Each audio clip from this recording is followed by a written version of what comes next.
Hello everyone, I am Tacet, and today I'm going to be going over the Gems of War Council of Chiefs event, in which the Brawlmaster Bur'Nakh is added to the game. So, of course, the main thing that ended up happening this week is we have ourselves the new game mode that ended up coming in as a version 4.8. It's basically an adaptive event that's going to be changing every single month. That'll be quite a bit wider as far as the range of what they can end up doing with it compared to past events that we have. It's basically going to be going over top of that of Invasions, which we used to know and love, and that's now going to basically be a weekend event that will occur this Friday for basically just the standard 3 days, being the first weekend-long guild-related event. So basically they just changed that into a weekend event, and they ended up replacing this Invasions with this new event. But anyways, let's go and get over the troop as well as everything else that's going on throughout the rest of this week. So as far as this troop, you'd mostly want to pick it up to stock up on green-blue arcade traitstones, as those are the best value that you would really get from doing anything with this, as the troop itself is relatively bad. As far as the troop, it creates a bunch of red gems boosted by orc allies, and even if you do end up having a lot of orc allies, still not a particularly high amount of gem creation, based on its mana cost. Not really ever really going to be used, and on top of that, it gets to give a little bit of attack to all your allies. So overall, it's going to be a really useless troop. Doesn't have any kind of mana start. Does have a score reduction to Bloodlust, but there's other things that have similar, and overall this thing is just going to be completely dead content and never really used, aside from just upgrading it this week for kingdom upgrading purposes or to stock up on the traitstone. It is an epic, so you do get to get these traitstones for essentially 200 glory each, so a great time to stock up on the green blues, but aside from that, there's nothing really too relevant about that troop itself. As far as other things that we have going on throughout the week, we have ourselves a 10% bonus to all Gar'Nok and Orcs, which is going to be very beneficial, as many of the events throughout the week are going to be related to both of these, so you're going to be able to get 20% stats on a good majority of them between the class events, the new guild events, and even Invasions, all three of which will end up utilizing the fact that you'll be able to get a bonus on your Gar'Nok Orcs, as most Orcs reside in Gar'Nok anyways. Aside from that, I wouldn't really advise it, but if you go and use this thing on your team and explore, you do gain additional 400 gold per battle that you do that with, so if you're doing a very low level team and you just want to plop something in, if you already have 3 solid troops to go and quick kill the enemy team, you can end up utilizing this in order to go gain an additional 400 gold per battle. So worth considering if you're going for quick kills, but aside from that, you're not really going to be using it for much. As far as event key drop table, it does have a lot of things that will help you throughout these week's events. However, most of those troops are really weak. As far as what's available, it is everything underneath this Gar'Nok section right over here. So if we go right over here, I believe every single troop here is available in the drop table. There's actually no exceptions, oddly enough. So anything that you end up seeing here after clicking show all will end up being the options that you can end up crafting. Nothing are particularly useful. However, if you don't have any copies of it, you might want to get 1 copy of Gar'Nok, as he'll give a 50% mana start to Orcs, which is beneficial in many of the game modes that are available this week, as well as Fists of Zorn. She has an empowered and is the most useful troop from this entire kingdom. She has empower into skull spam while also doing an attack gain. She's one of the best skull spammers in the game, since she gets to immediately create skulls into attack gain, being the only troop in the game capable of doing that off of a empower. There are a few other troops that can do similar off of empower, but none of them specifically gave an attack gain as well, and it's automatically to your first ally, so it'll be hitting exactly what you need to have a higher attack on. So overall, works out really nice, great for doing skull pokes, and will be great in various events throughout this week. So I highly advise getting your hands on a few copies, and event keys would be the easiest way to do so this week. But that's really it. Both the mythics here are arguably tied at the worst mythics in the entire game, so unless you just need it for kingdom upgrading purposes, which you can't even do yet, it's not really going to be that valuable. So overall, just really bad key value, but you still might want to do it just for the sake of having stuff that you can use throughout the event. And sorry, actually, yes, you actually can get stars. I forgot. It is actually possible now to reach, if I'm not mistaken, 11 stars as of 15 stars as of this event. I thought it was still locked behind troop copies, but never mind. It actually can get beyond 10 stars, so that would end up giving you an additional stat of what does it end up going to? Armor. So you would end up getting extra armor if you wanted it for Owain. However, both the mythics here are completely useless for anything other than getting that 10 plus star for the extra stat. Anyways, as far as other events, of course, the biggest thing that's this week is the new event that we end up getting from version 4.8. This will be different every single month when they end up doing it. It will be once every single month. It'll come with a bunch of various lore related to the Kingdom event. We'll also be able to mostly use this event to stock up on traitstones.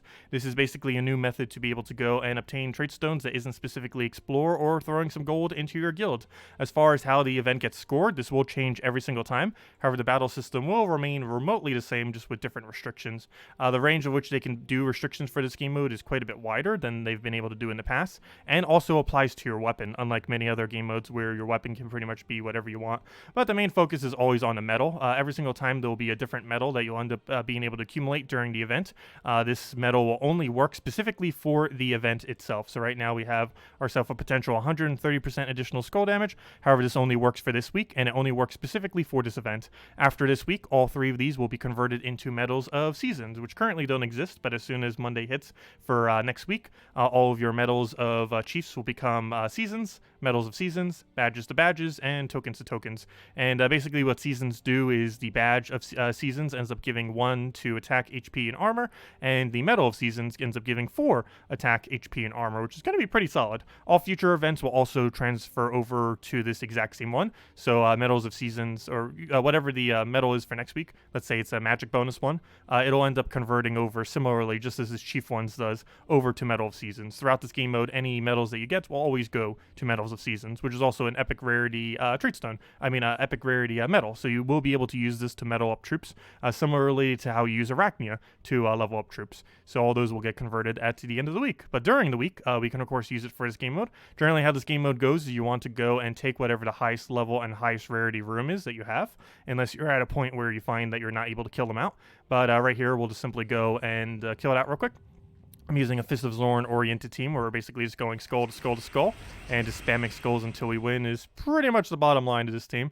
We can get 1 Mang if our stats are not high enough to go and kill, which for this lower battle it will be high enough without it, but we basically just want to keep moving the board until we can get our skulls where we want them, and hopefully he'll just randomly give us some alignment here. It doesn't look like we currently have it, so we'll just have to keep poking around the board until we can kind of set something up to end up working.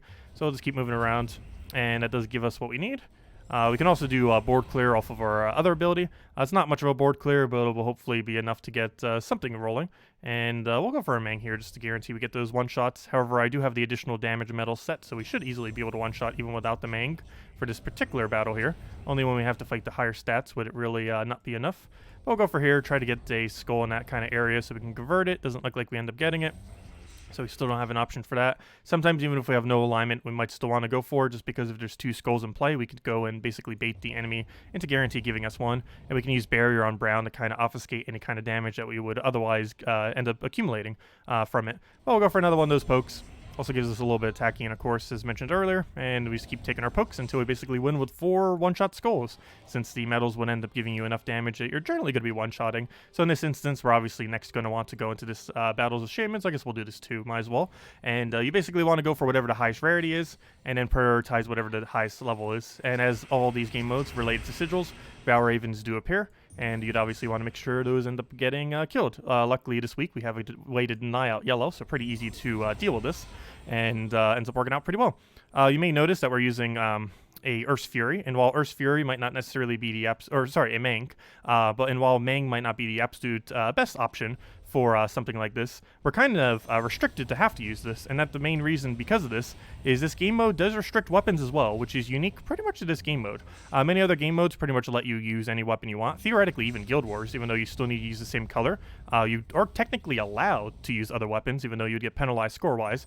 But in this game mode, you are completely restricted to whatever the typing of the weapon is. So right now, we are in a Gar'Nok restriction, and for that, we are restricted specifically to Gar'Nok weapons. Unlike other game modes where we'd have access to all of them, we only have access to a few. So right here, if we were to do another battle, we'd go to the mythic one and keep going from there. But as far as our weapon selection, as you can see here, if we go under here, boom, it's just all Gar'Nok weapons, as you can tell by the little title thing. There's not even anything else that we can end up using. Same, of course, as our troops, obviously, because that's a restriction.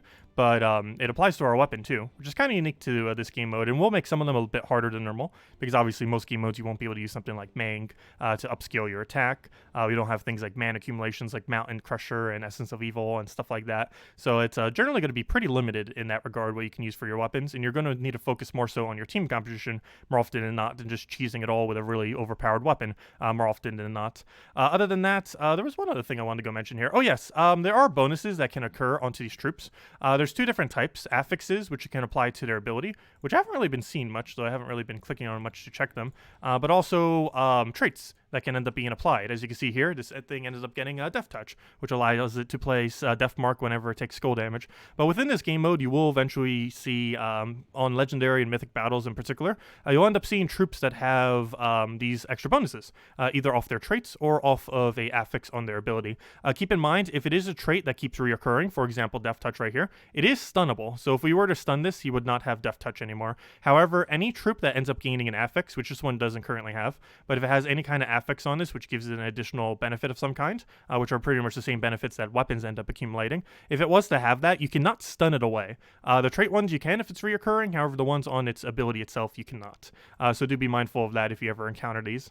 But yeah, it's another little thing that they have here. It's kind of like how delves are in a way, except it only really applies to the boss one, and you don't do any battles prior that would end up triggering it. It is just simply something that is on some of the troops that are within these battles. Yeah, that's pretty much all you need to do for this game mode. One other thing to kind of keep in mind if you are looking into doing this event for its various rewards, obviously this gives a lot of tokens going throughout all the rewards.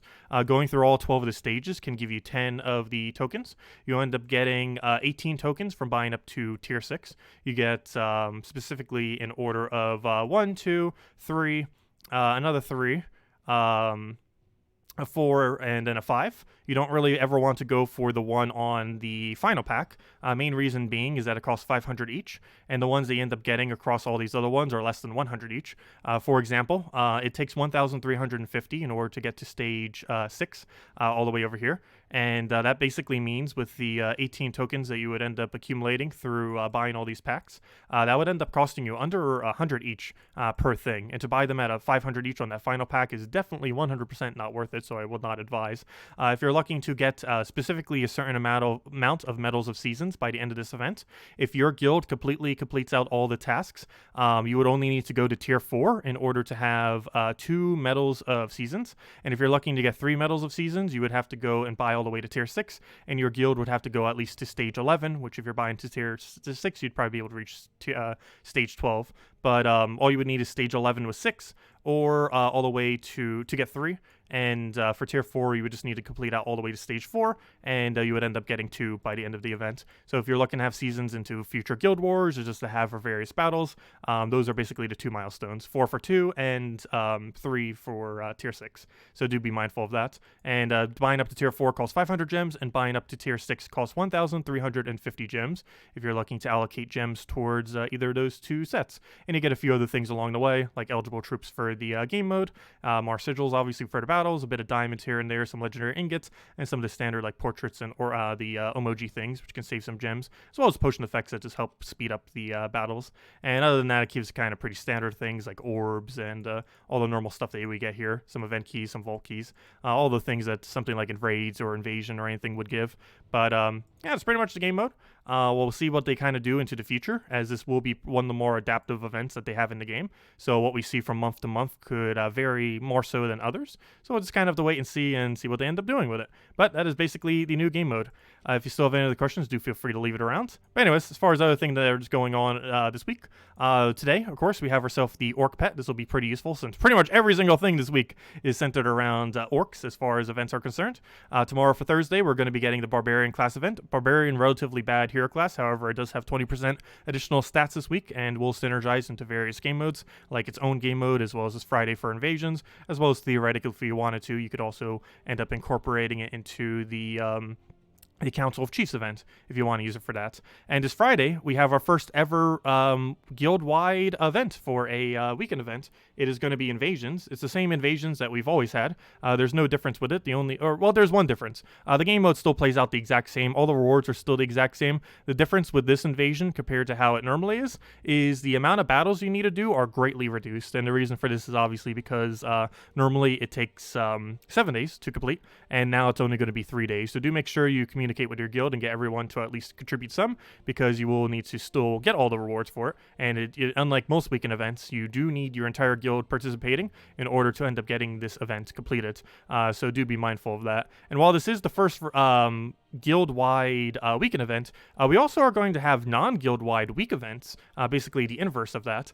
Things like the Council of Chiefs that we have this week for the normal guild-wide events will occasionally be a individual basis kind of event. Obviously, the Council of Chiefs right now is guild-wide, but they will occasionally be individual. So do be mindful of that going into the future. But anyways, other than that, as far as Soulforge things that we have going on this week, we have ourselves a few things that are worth going for. The main one being the fact that Scorpius is around. Scorpius is still meta for Explore 12 farming, so if you're looking to token grind there, if you don't want to do it through other means like the new event that came out as well as Guild, you can end up doing, of course, really quick kills with Scorpius. Basically all you need, or the most expensive component that you need, is Scorpius in order to make that work. Then you just need some mana accumulation like Leprechaun, and then a poison option of any kind like Whip Spinner or Shadow Dragon, ideally or Yali, but there are cheaper options like that. And you can just go from double kill to double kill and kill out Explore 12 pretty quickly. You specifically do it in Arskea Kingdom, and it's the best Explore option currently in the game. Unfortunately, it isn't used for much else other than that, but it is still extremely good for farming up tokens if you're looking to do a token grind, and also gets upwards of about 300,000 gold per hour, which is a pretty substantial amount of gold, though not the highest in the entire game. Other than that, Captain McCall, while not the most relevant of troops, it is 50% rogue bonus, and I believe this is the first time it's been in Soulforge since it was released a couple months ago, so if you want to get it by this means, he is here. I would not advise it, however, this is the first time he has been in Soulforge, so that's somewhat noteworthy. Other than that, Obsidius is here. Obsidius, not really extremely high priority as far as what I would say for crafting order. It's probably more so about the dozenth craft that you would go for, like 12, 13, somewhere around there.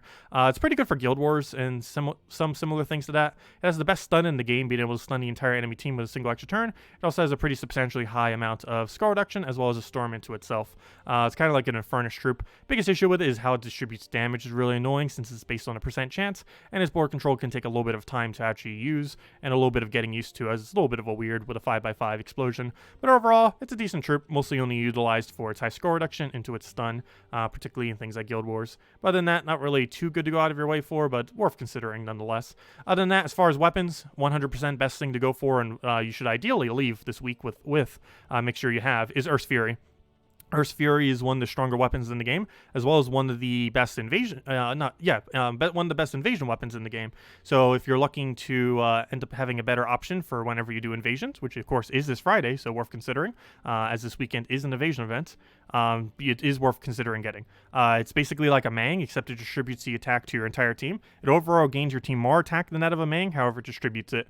Even though it distributes it, it is worth noting that anything that has a 5x multiplier, like that in invasions, as well as in something like, let's say, the current game mode that we have, where we can end up getting additional skull damage based on those tokens. In these kind of situations where you have a multiplier, this actually does more damage than what a Mang would do if you're feeding it into another troop that has a multiplier attached to it. So for example, in invasions, assuming you have a mythic troop, you can end up doing 5 times damage. This thing has a 3-to-1 boost ratio. So compared to the value of a Mang, in the context of invasions with 5 times multiplier, you're actually doing 1.66 additional damage compared to that of Mang. So definitely worth considering in those kind of situations, as your multiplier you could basically end up utilizing in order to make this more effective than the damage output of a Mang while still upscaling based on armor. So overall, really great option, however very situational. You generally don't see me using it much. Its two biggest purposes though are invasions and giving attack to your teams for things that have attack boost ratio, most noteworthy being Iron Gut. So if you have Iron Gut laying around and you want a good attack boost for it, this is something worth considering for that purpose as well. But yeah, highly advise making sure you have this weapon by the end of the week. The other ones you could pretty much just ignore, but we also have Doomed Codex, we have Spiked Mace, and we have String of Teeth, which you should get through the event and not spend diamonds on. And that's everything that we have there. Anyways, want to go show a few teams, but of course we gotta go take our nice tribute right there. So next things, teams. Some teams that you can use throughout this week for everything else that we still have. Council of the Chiefs, I just showed this, but Mang into Gor'Thrum into Double Fist of Zorn. This is mostly just here for the mana accumulation. Mang is here for the super high damage output with those tokens that end up making us do more damage on our skulls. And Fist of Zorns is to give us a bunch of skulls while also giving us a little bit of attack gain. And it has empowered, so it allows us to do that immediately. So it ends up working out pretty nice. Next, for the Barbarian classes tomorrow, you can end up using the exact same team that we use for Council of Chiefs if you're looking to upscale. However, if you're looking for something just a quick kill lower level, you can do Dawnbringer into Gar'Nok. Gar'Nok's the only yellow you have access to, and he ends up giving half mana, so you can end up using Barbarian with it if you so choose, if you still haven't leveled your Barbarian class. Not the greatest of hero classes, but most people probably still need it leveled, so you can get some free extra XP by doing it that way. Other than that, for the Orc Invasions this Friday, for the weekend-long event. You're definitely going to want to use Vor'Karn. He ends up doing additional damage based on this event, and he'll be able to do 5 times additional damage to towers, assuming you have him at Mythic. And he's pretty standard invasion troop otherwise, though he does have some score reduction, which synergizes pretty well with the fact that you're going to be using him in first slot. But he should be able to easily tear apart the enemy team. You can even double up on him if you want. However, I went with the option of doing it with Earth's Fury, because of course Earth's Fury, as I mentioned, really great for invasions. Gives it basically more value than you would get if you used Hero with first slot and Mang in this particular context, since he has the 5 times multiplier onto the 3-to-1 boost ratio off of the Earth's Fury. So 1.66 overall value. So it ends up working out really strong for his overall damage output. You then Fist of Zorn in the same kind of fashion to instantly kill with all your skulls. And the Gar'Nok is here mostly for backup summon, and it does a little bit of mana accumulation into your red and brown, which are useful colors for this team to be able to spam both Earth's Fury as well as Vor'Karn to end up hitting the towers for the 5 times multiplier, assuming you have them maxed.